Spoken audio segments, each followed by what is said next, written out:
Welcome to Kathryn Raaker's World. Innovation, culture, adventure, fashion and health, artists, destinations, traditions.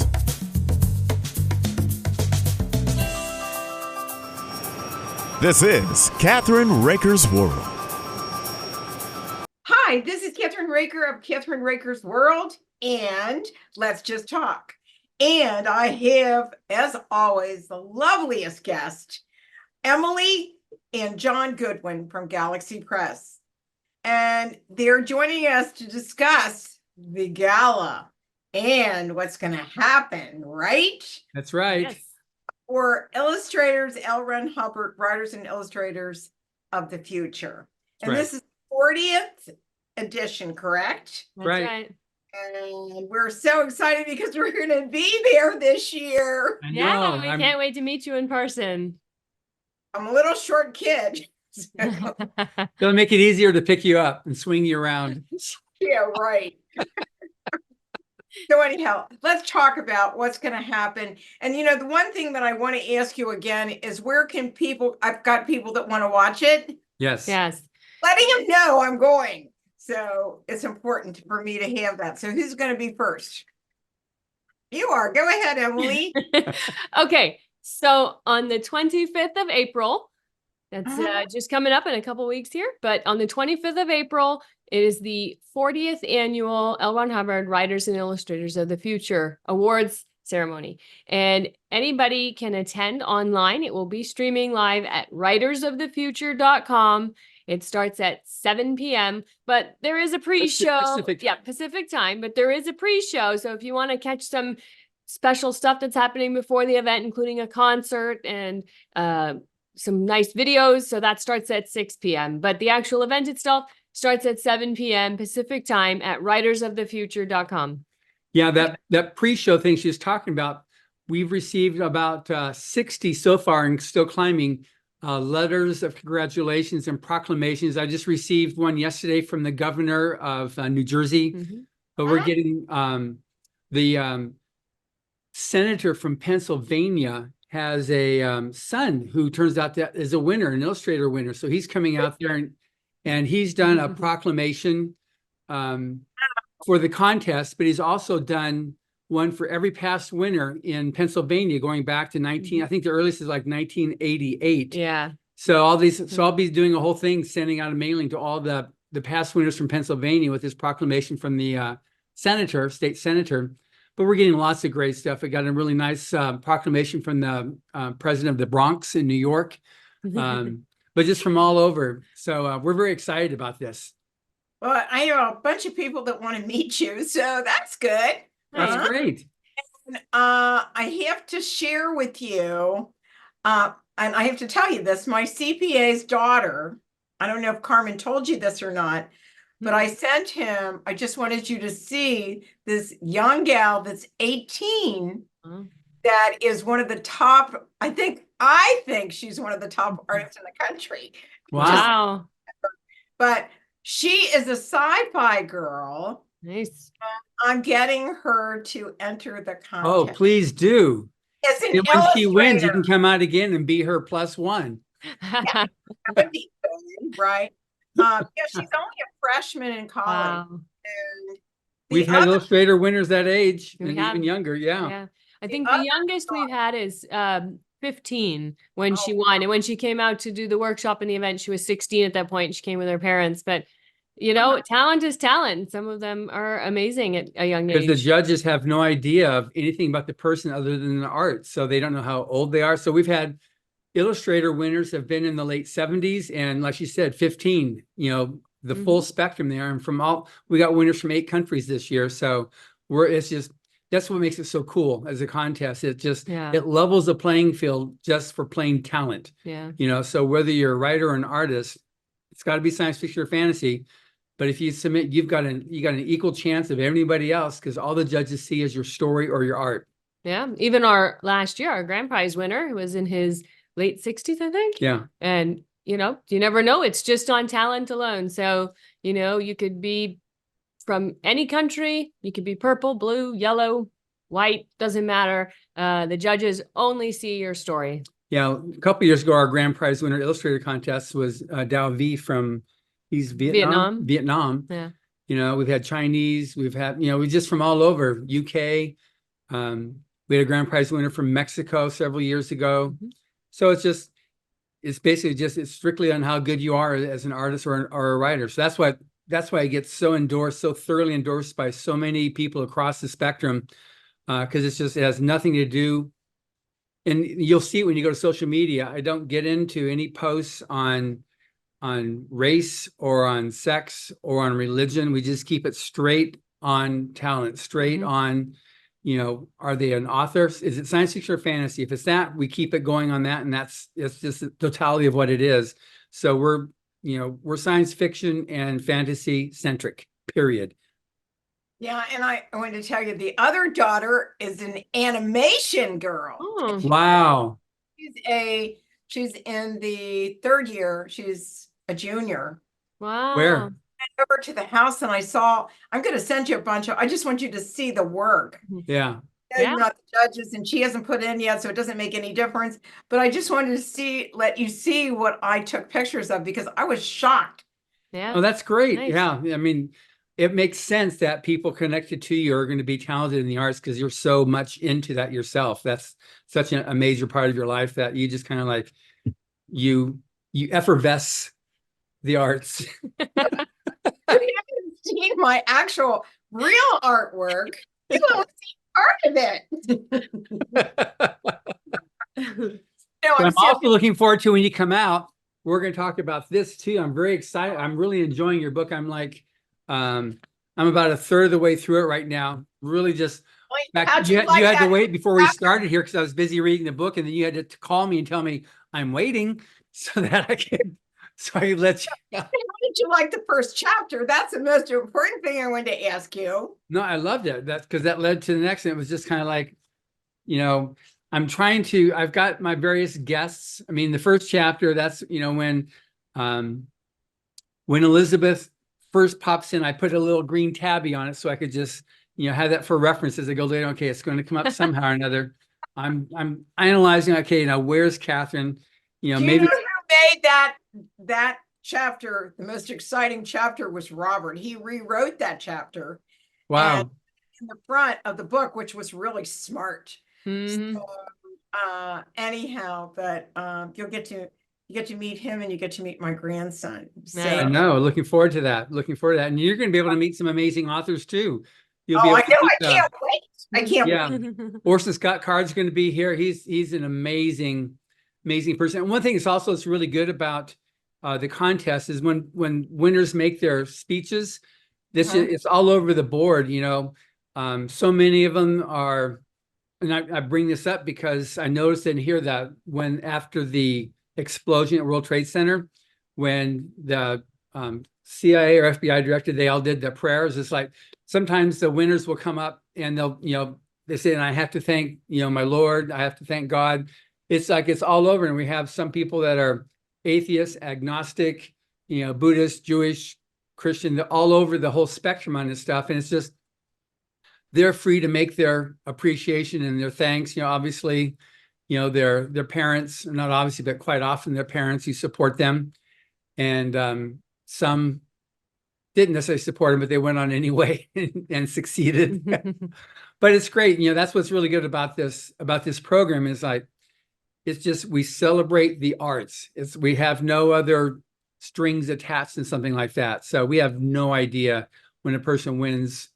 In fact, it's interesting because we have no idea on their personalities, so we've been very, very fortunate that a good 98% over, because nearly 1,000 people over the years, there's only been maybe 2 handfuls of people that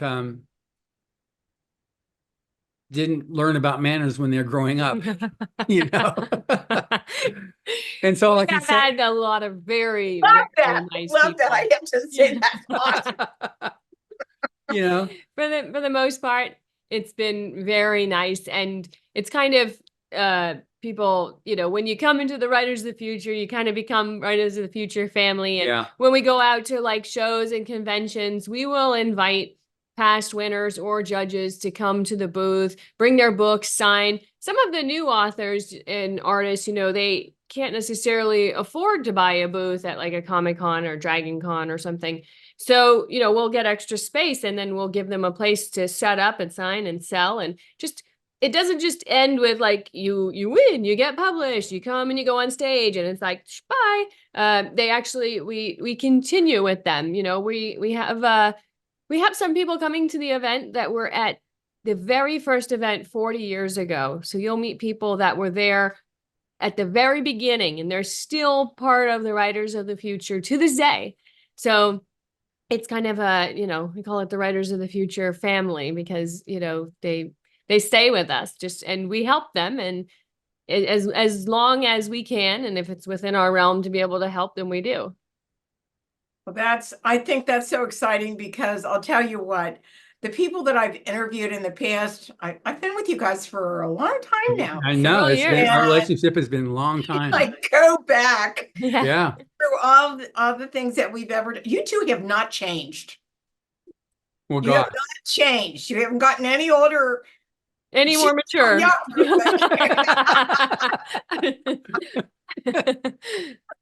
So anyhow, but yeah, my son's really excited. He is really excited about coming.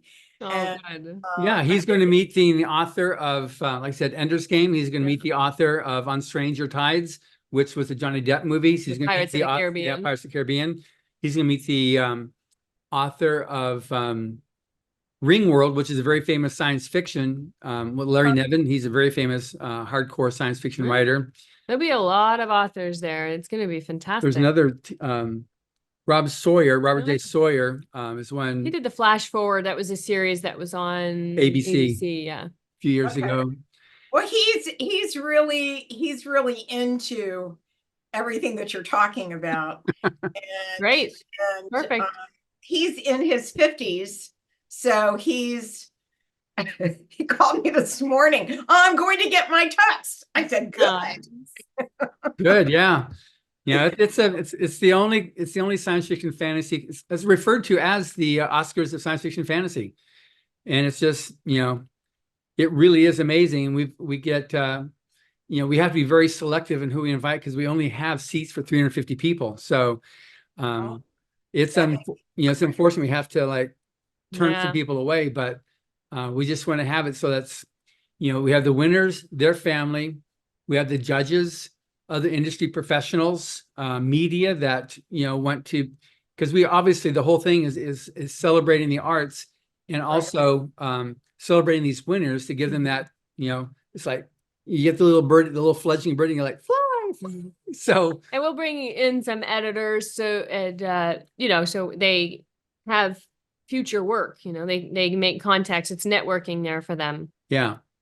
And the editors know that this is the best of the best in science fiction and fantasy and the up and coming talent. So they like to be here on hand to begin with to be able to get first dibs, you know, at this new talent. Yeah. And it's true. We worked it out. We did a new assessment. We're at 63%. You're so cute. I can't believe how excited you are. You don't know how excited I am. It is exciting. It's a fantastic week. It's a lot of work and it's very tiring, but it's very rewarding. And, you know, it's sort of like he was saying, it's like the bird and take off and, you know, and the thing is you have these people all over the world and they have a dream, you know, they want to pursue a career, you know, whatever they want to do. But in this case, if there's an artist or a writer and, you know, they have their dreams and you sit there and you're like, okay, if there's something that we can do to help make your dreams come true. And seeing how excited they are. And when they go on and they get professionally published and they get work from there, it's amazingly rewarding. And what's really amazing too, which a lot of the judges are just totally like, I can't believe he did this, that when L. Ron Hubbard created this in 1983, he endowed the contest and he put it in his will to keep on endowing it. So after 40 years, he still pays for all the costs, you know, so, you know, their hotel, their flight, their hotel, the awards gala, you know, the judging throughout the year, because there's no entry fee to enter the contest, you know, so it's paid for. He covers all those costs and still covers it because of he saw that science fiction and fantasy particularly were the herald of possibility. And so we try to keep, you know, we keep our stuff at a PG level, and it's trying to make out, you know, that we're going to have a positive future. And even if it's somewhat of a dystopian story, it's like, it's at that point, it's a warning of like what could happen if we don't change. But for the most part, our stories all have an uptick at the end. So it's like, Right. you pulled it off. You could have a bad situation, but you still pulled it off. And that's also what Mr. Hubbard said in his Battlefield Earth, is that ultimately it's the human spirit that's going to make things work. You know, that's what's going to make it. It's the human spirit that survives. And even against incalculable opposition and odds, it's still like in Battlefield Earth, where you had the cyclones coming in and destroying Earth. It was the human spirit that overcame them. And it was just, you know, it's so true. And so we really believe that. And you see that in the winners, because it's so good. It makes me want to write a science fiction 10,000 word. Yeah, Go for it. Go for it. Well, when you come out here, you might get that, you know, the effervescence of the other authors as well might bubble onto you. Right. And you know what, my dad, I have to say this, he passed away in 1988. And he was such a science fiction, I don't know, I would say guru. And he made science fiction exciting because he was also, you know, he was a musician, he had his own band, he had all that stuff. But that was the biggest thing in his life was sci-fi. Wow. And Yeah. space. Yeah. I wish he was alive today to see the Space Force. Think about it. I know. We're gonna be going to Mars pretty soon when we think know. about it. Yeah. Yeah, That's General right. Thompson, the person that was a keynote speaker a few years ago, his birthday is actually tomorrow, it turns out. But it's just weird. It was so exciting because he was like a little kid, you know, he's a 3-star general, but he's also, because he's going to space. It's like the stuff that you read about as a little kid in your science fiction. And every astronaut that we've had as a keynote speaker, all the engineers that were putting the shuttle together or putting the robotics on Mars, they started with reading science fiction. I wonder if I could do that. And it's so exciting seeing them, because when they come and they're at the gala, you see the authors and they're like fanboying out with these engineers, and the engineers are like, oh, that's the guy I read that got me inspired to want to go into space. So it's funny seeing them, like, who can fanboy out the most. Right. And I think that's what's, you know, that's the reason why I love to read. That's the reason why I love authors. Yeah. Because it's the future. It's it's everything. Yeah. And if we didn't have the written word and we didn't have the illustrations, what would life be all about? I know. It's so true. Like the ability to tell the story, you know, it's like, and that's what, you know, our judges very much get into. It's like, tell the story. Don't get into all this. Just tell the story. And that you're talking about the author yesterday. You used to read a bunch of his books. Not Brandon. No, James Patterson. Yeah, James Patterson. Oh, James Patterson. Awesome. Yeah, she loves his book because he's a good storyteller. He doesn't get into all the, you know, technicalities. He just tells a good story. And you find any successful author, they tell a good story. That's the senior datum that they've got in what they're doing. And good authors can tell a good story. And you learn the techniques and tools. Like, I'm really enjoying it. It's a fun story, and it makes me want to turn the pages. That's exactly right. Now what happens? Now what happens? And that's what a good storyteller You're does. going to be so shocked at the very end. And that's the reason why I love my son so much, because he took what I did and we rewrote it, and it's just a different, absolutely different thing. And now he's becoming a ghostwriter all the time. Oh, good. That Well, way, he'll be able to meet Dean Wesley Smith, who's who's ghostwritten several #1 New York Times bestsellers for major politicians, actors. He's written a lot of books that are major. He couldn't say at the time who it was because that was part of the contract. But he's written a lot of, and one of our winners was a ghostwriter for African politicians. Oh, yeah. Yeah. Here. We'll meet him as well. Yeah. Yeah, and that's important to know that if you've got the talent to do that, Mm-hmm. you know, and make it their story, not yours, but That's theirs. right. That's Yeah. right. It makes a big difference. And I'm so proud of him. I think I told you that he's finishing Led Zeppelin, Swan Montgomery. Yeah, you mentioned that. Yeah, that's great. A million fans. Wow. No. But what you don't know, John, is he's coming to visit me at the hotel. Oh, good. Nice. And you're So going he'll come there with his entourage. no, just his wife, I think. But, you know, these people are the entertainers are so different when you meet them in person. Yeah, that's for sure. For instance, he's from Ireland and he talks like this. And I said, what? Wow. And I said, I know I need hearing aids, but I can't hear you. But then when they get up on stage, they're a different person. Yeah. Yeah. Yeah. So are you surprised when you meet the winners and see what they look like and listen to them? Yes. You know, you have you read a story and then you get this, idea of maybe what kind of person wrote that story. Like there was one, even several years ago, our coordinating judge, one of the judges got a story in, and he was absolutely sure that the story was written by a female. And it turned out it was Wolf Moon. The story was Super Duper Moon Girl or Super Duper, what was it? Yeah. Anyway, it was so we have lots of surprises like that, and but we love it. They're from all walks of life that come in, and they're all amazing. And when they arrive here, they all become buddies and friends for life after that, and it's really nice. There's still people, winners in Volume 5. Because I interview lots of people on the podcast who, I'm still in touch with all my, with several of my fellow winners back from 1991, 1995. It's just. The first year, there's like a half a dozen, and they're still good friends in touch with each other. So it really creates family. Yeah. Well, I feel like you've been part of my family for a long time now. Yeah. I know. We finally get to meet our I am still the same person, but I got to thank you, Emily. I've been teaching people how to use that thing to erase wrinkles.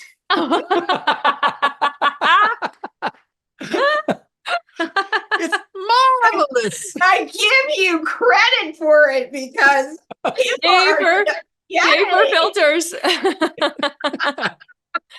So anyhow, but we have put this out so many places that we're doing it. I'm going to do a thing on Facebook and X, or what do you call Twitter? Yeah. That's called X now.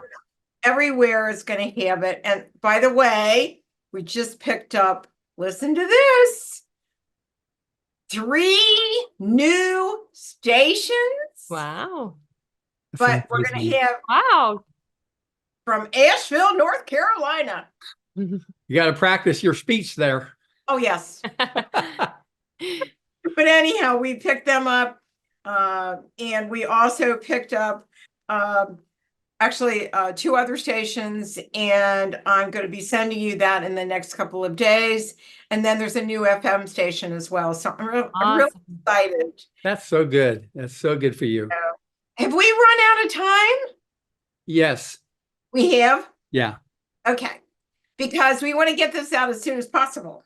That sounds great. So I'm going to download it, and I'm going to send it to you as a WeTransfer file. So you get I'll send it WeTransfer. And then you can send me a copy too. Okay. Good. I'll see you in this. So I'll send it to both of you. He said next time he wants to come, and I said, well, we have to be invited first, Bill.